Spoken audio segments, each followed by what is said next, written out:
আসসালামু আলাইকুম, আশা করি সবাই ভালো আছেন।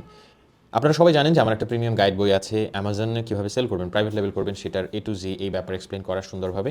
আমার এছাড়া এই বছরে আমি একটা 1 ইয়ার ব্রেক থ্রু প্রোগ্রাম লঞ্চ করেছি, যেখানে আলহামদুলিল্লাহ অনেকে এনরোল করেছেন। যারা এনরোল করেছেন তাদের সবাইকে কংগ্রাচুলেশনস। কেন এই কথাটা দিয়ে স্টার্ট করলাম? কারণ আমি যদি আমার এই প্রোডাক্টগুলো সেল করার জন্য আসলে মার্কেটিং করতাম, তাহলে আমি প্রতিটা ভিডিওতে প্রায় বলতাম যে অ্যামাজনে $200 দিয়ে $400 দিয়ে স্টার্ট করা যেটা কোনো বিষয়ই না, আপনারা আজই স্টার্ট করুন।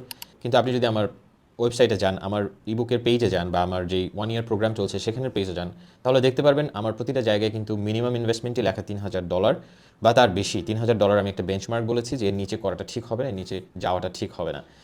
তো এই $3000 কিন্তু সবার পক্ষে অ্যাভেলেবল না। সো অনেকেই আমার ইনফরমেশনটা পাওয়ার পর আসলে আমার কাছ থেকে চলে যান, গিয়ে অন্য কোথাও কারোর মাধ্যমে অ্যামাজনে এন্ট্রি নিচ্ছেন। আমি জানি ফলাফল কী হবে, 6 মাস 8 মাস হয়তো বা টানাটানি করবেন। তো তারপর অ্যামাজনটাকে কুইট করে আপনাকে অন্য কোথাও ক্যারিয়ার ডেভেলপ করতে হবে এবং বলতে হবে যে অ্যামাজন আসলে কাজ করে না, Amazon is scam.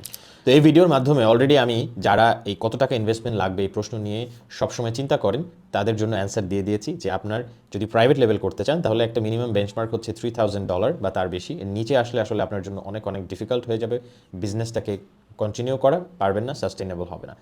I hope it helps and thank you for watching.